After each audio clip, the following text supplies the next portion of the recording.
Coworkers kept arguing and deadlines kept being missed.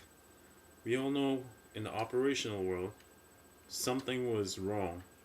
We didn't know what was taking place.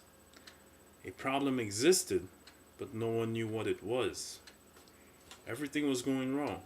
Communication was messed up, and messages that were being sent were not effective.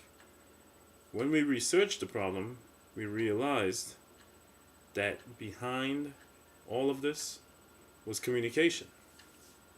Today, I'm going to inform you about how effective communication enhances job performance.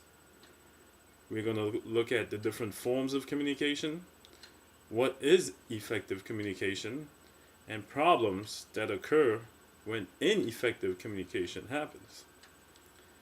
Firstly, let's look at the forms of communication. In the workplace, there are several forms of communication. One of these forms of communication is electronic communication. A form of electronic communication, as we all know and fond of, is text messaging. We all are aware that most of us at least, participate in text messaging daily, especially with the invention of the new smartphones.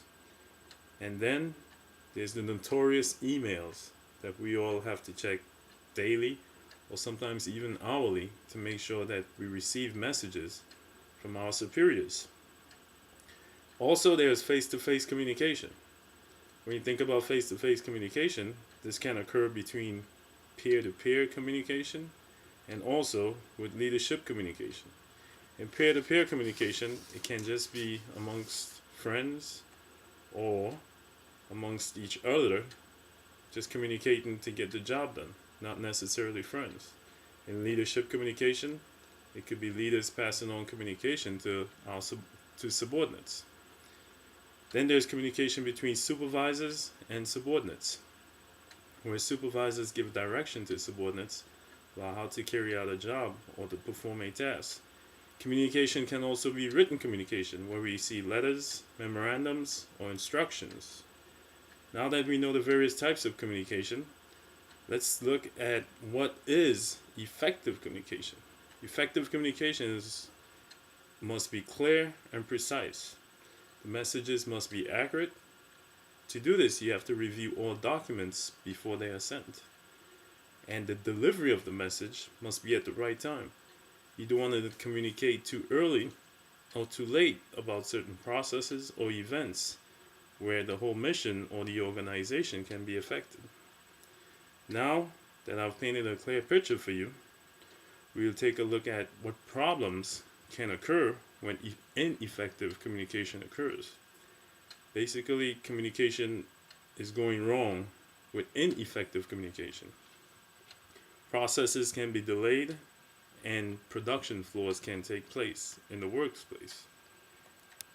Safety can also be neglected with ineffective communication. Somebody didn't hear about a new process, or something is not taking place, or somebody forgot to tell someone about something that's going on. When this happens, people can get injured or they can even die.